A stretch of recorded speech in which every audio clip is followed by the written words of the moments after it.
wabarakatuh. Perkenalkan, nama saya Rizia Ajahra dari kelas 11.5. Jadi di sini saya akan membaca sebuah cerpen yang berjudul Sepotong Senja untuk Pacarku. Jadi Sepotong Senja untuk Pacarku ini adalah karya dari Sena Gumira Aji Dharma. Tanpa berlama-lama, langsung saja saya akan membacakan.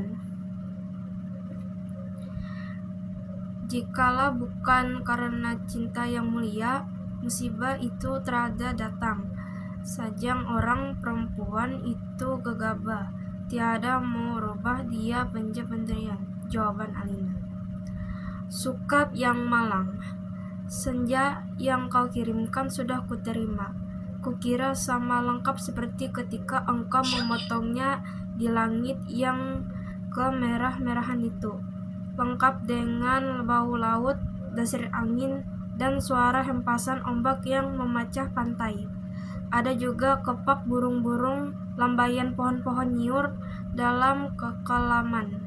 Sementara di kejauhan perahu layar merayapi cakrawala dan melintasi matahari yang sedang terbenam. Aku pun tahu sukap.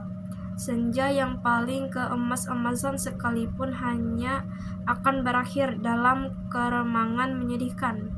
Ketiga segala makhluk dan benda menjadi siluet, lantas menyatu dalam kegelapan. Kita sama-sama tahu, keindahan senja itu kepastiannya untuk selesai dan menjadi malam dengan kejam.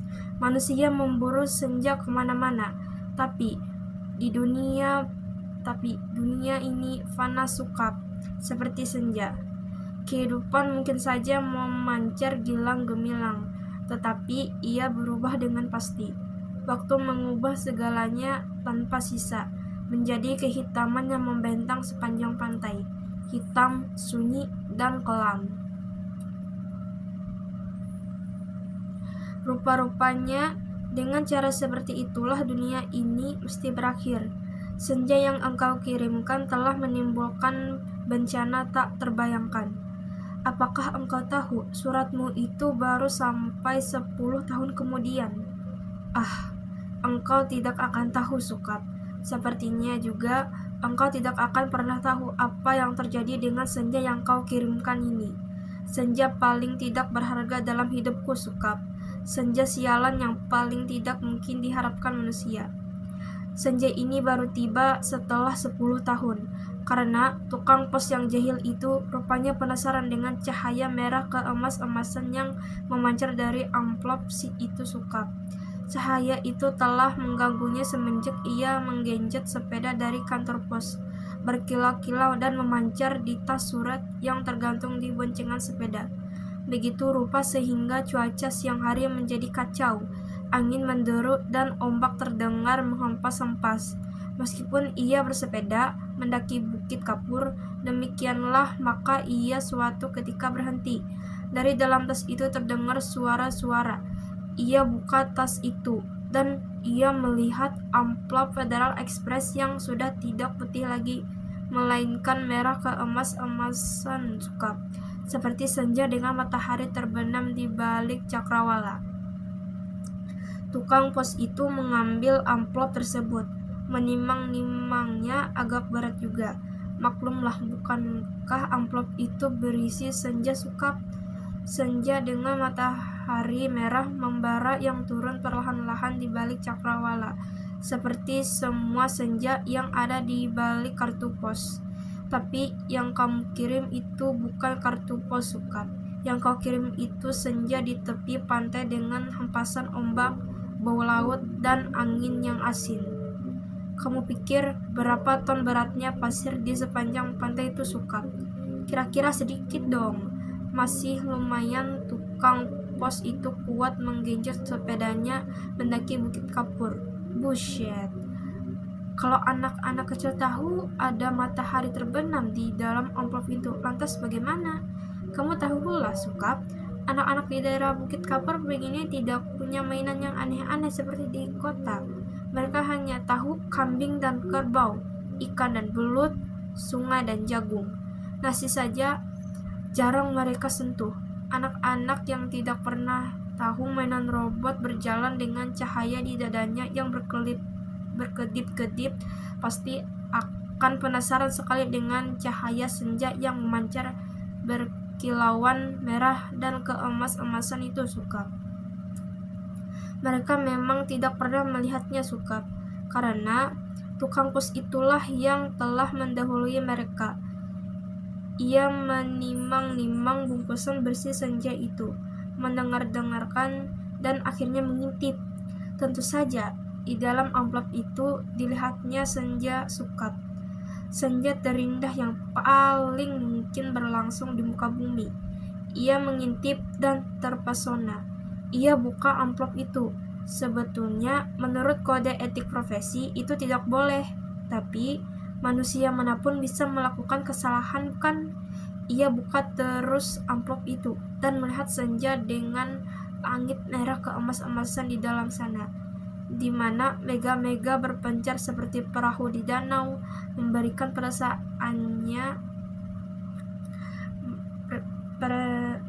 perasaan nyaman dan tenang. Siapa yang tidak suka merasa nyaman dan tenang di dunia ini, Sukap? Di sebuah dunia yang sudah miskin, masih bersimbah darah pula. Maka, jangan salahkan tukang pos itu, Sukap. Jika ia kemudian menjadi begitu penasaran dan memasuki senja yang terbentang, tidak ada yang tahu apa nasib waktu. Ketika anak-anak akhirnya berkerumun di sekitar sepeda yang tergeletak itu, mereka hanya melihat cahaya senja kemerah-merahan yang semburat membakar langit. Amplop itu hanya bocor sedikit. Itu akibatnya sudah begitu rupa. Ini semua gara-gara kamu, Sukap. Sukap yang malang, bodoh, dan tidak pakai otak. 10 tahun lamanya tukang pos itu mengembara di dalam amplop. Kita tidak pernah tahu apa yang dilakukannya di sana. Apakah dia kawin, beranak pinak, dan berbahagia? Atau selama itu dia hanya duduk saja memandang matahari terbenam dengan perasaan kehilangan, sementara langit yang tadinya merah keemas-emasan perlahan menggelap ke biru-biruan. Aku juga tidak tahu bagaimana caranya menikmati senja di dalam amplop, Sukap. Semua ruang yang sungguh-sungguh terdiri dari waktu. Apakah waktu bisa diulang atau bagaimana? Aku belum pernah memasuki senja di dalam amplop. Atau apakah di dunia ini sebetulnya seperti amplop, ya, Sukap? Di mana kita tidak tahu apa yang berada di luar diri kita, di mana kita merasa hidup penuh dengan makna, padahal yang menonton kita tertawa-tawa sambil berkata, kasihan betul manusia. Apakah begitu, Sukap? Kamu yang suka berkhayal barangkali tahu. Tapi aku tidak mau khayalan. Aku tidak mau kira-kira. Meskipun usaha kira-kira itu begitu canggihnya sehingga disebut ilmiah. Aku mau tahu yang sebenarnya. Apakah ada yang menyaksikan kita sambil tertawa-tawa? Kalau iya, apalah artinya hidup kita ini, Sukap? Tidakkah nasib manusia memang seperti ikan yang diternakan hanya untuk mengisi akuarium di ruang tamu seseorang, yang barangkali juga tidak terlalu peduli kepada makna kehidupan ikan-ikan itu? Aku tidak pernah tahu. Tidak ada seorang pun yang tahu apa yang dialami tukang pos itu di dalam amplop, sampai ia keluar 10 tahun kemudian dengan wajah bahagia. Ia sudah 10 tahun menghilang di dalam amplop, tapi ia tidak tampak bertambah tua. Apakah waktu di dalam amplop tidak bergerak? Tepatnya, apakah senja di dalam amplop itu tidak berhubungan dengan waktu? Apakah tidak ada waktu di dalam amplop Federal Express itu? Apakah aku harus peduli dengan semua ini, Sukap? Apakah aku harus peduli? Kamu betul-betul merepotkan aku, Sukap. Dasar laki-laki tidak tahu diri. Sukap yang malang, goblok, dan menyebalkan. Kamu tahu apa yang terjadi 10 tahun kemudian? Tukang pos itu tiba di depan rumah kami. Ya, rumah kami. Setelah 10 tahun banyak yang terjadi dong, Sukap. Misalnya, bahwa aku kemudian kawin, beranak pinak, dan berbahagia. Jangan kaget, dari dulu aku juga tidak mencintai kamu, Sukap. Dasar bego. Dikasih isyarat tidak mau mengerti. Sekali lagi, aku tidak mencintai kamu. Kalau kamu toh kelihatan baik selama ini padamu. Terus terang, harus kukatakan sekarang, sebetulnya aku cuma kasihan. Terus terang, aku kasihan sama kamu, Sukap. Mencintai begitu rupanya, tapi tidak tahu yang kamu cintai sebetulnya tidak mencintai kamu. Makanya jangan terlalu banyak berkhayal, Sukap. Pakai otak dong sedikit. Hanya dengan begitu kamu akan selamat dari perasaan cintamu yang tolol itu. Tapi bukan cinta yang sebetulnya ingin kuceritakan padamu, Sukap. Soal cinta ini sama sekali tidak penting. Kamu harus tahu apa akibat perbuatan ini, Sukap. Mengirim sepotong senja untuk orang yang sama sekali tidak mencintai kamu. Tahu apa akibatnya? Begitu tukang pos itu pulang, setelah menceritakan kenapa kiriman Federal Express bisa terlambat 10 tahun. Kubuka amplop berisi senja itu, dan terjadilah semua ini. Apa kamu tidak tahu, Sukap? Senja itu meski sudah sepotong, sebetulnya juga semesta yang utuh. Kamu kira matahari terbenam itu besarnya seperti apa? Seperti apem. Kalau sepotong senja itu di dalamnya amplop terus sih, tidak apa-apa. Tapi ini keluar dan lautnya membludak tak tertahankan lagi. Bagaimana aku tahu amplop itu berisi senja, Sukap? Aku bukan penghayal seperti kamu. Hidupku penuh dengan perhitungan yang matang. Aku tahu betul untung rugi setiap perbuatan, terutama apa untung ruginya untuk diriku sendiri. Betapa pentingnya hidupku selamat demi suamiku dan anak-anakku. Pura-puranya aku ini juga perempuan yang setia. Itu pula sebabnya sebelum maupun sudah kawin, aku tidak sudi berhubungan dengan kamu, Sukap. Lagi pula, aku tidak mencintai kamu. Mau apa? Tapi kamulah yang tidak tahu diri, mengirim senja tanpa kira-kira. Dunia ini jadi berantakan tahu, berantakan dan hancur lebur tiada terkira. Setelah amplop itu kubuka dan senja itu keluar, matahari yang terbenam dari senja dalam amplop itu berbenturan dengan matahari yang sudah ada.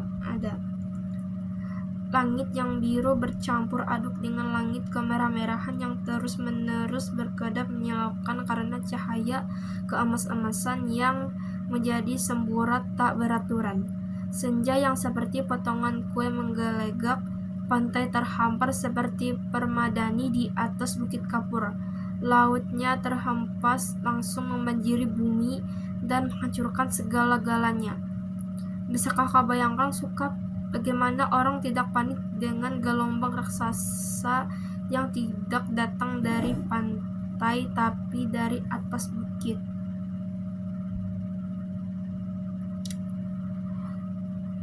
Air bah membanjiri bumi seperti zaman Nabi Nuh.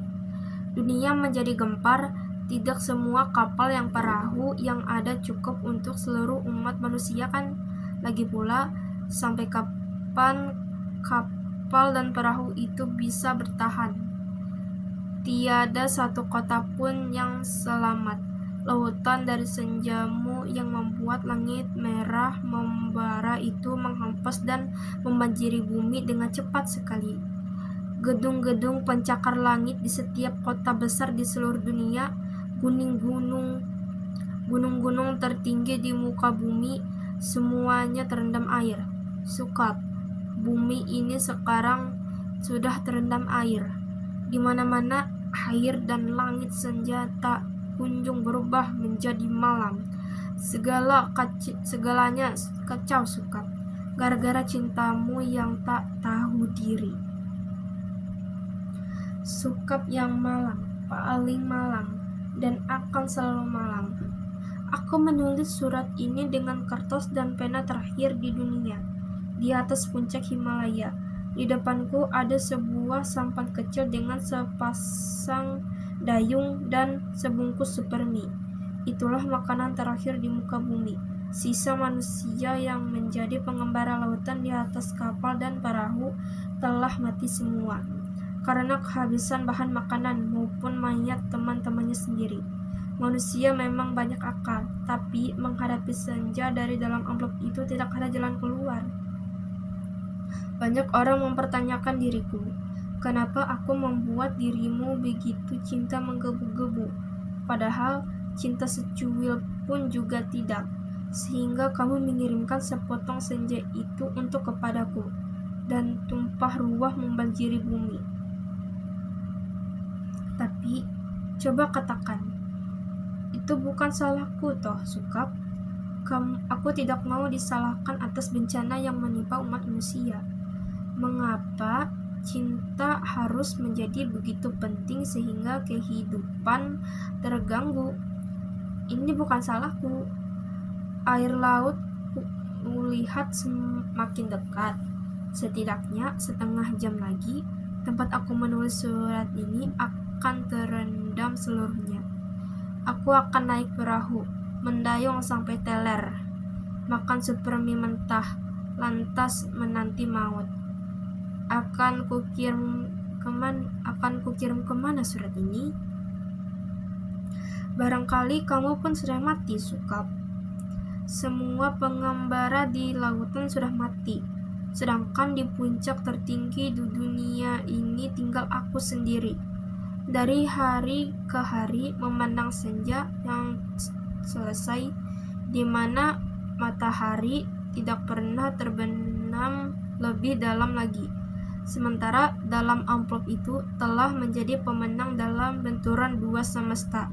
Namun semesta dalam amplop itu cuma sepotong senja, sehingga dunia memang tidak akan pernah sama lagi. Kalau aku mati nanti, bumi ini akan tetap tinggal senja selama-lamanya, dengan matahari terbenam separuh yang tidak pernah turun lagi. Langit merah selama-lamanya, lautan jingga selama-lamanya, tetapi tiada seorang manusia pun memandangnya. Segenap burung sudah punah karena kelelahan terbang tanpa henti. Tinggal ikan-ikan menjadi penguasa bumi. Di kejauhan kulihat ikan paus merah menjerit dengan sedih. Sukap, aku akan mengakhiri surat ini, akan kulipat menjadi perahu kertas dan kulayarkan ke laut lepas. Bukan tidak mungkin surat ini akan terbaca juga, entah bagaimana caranya, namun siapapun yang menemukannya akan membaca kesaksianku. Jika tidak, aku pun tidak tahu apa nasib waktu. Kupandang senja yang abadi sebelumnya melihat surat ini. Betapapun semua ini terjadi karena cinta, dan hanya karena cinta betapa besar bencana telah ditimbulkan ketika kata-kata tak cukup menampungnya. Kutatap senja itu masih selalu begitu, seperti menyajikan suatu perpisahan yang sendu. Selamat berpisah semuanya, selamat tinggal. Sekian cerpen yang telah saya bacakan. Mohon maaf bila ada kesalahan kata-kata maupun cara membaca. Kemudian mohon maaf jika cerpen yang saya bacakan tersebut terdapat unsur-unsur kata yang kurang enak didengar atau tidak pantas untuk disebutkan. Sekali lagi mohon maaf. Wassalamualaikum warahmatullahi wabarakatuh.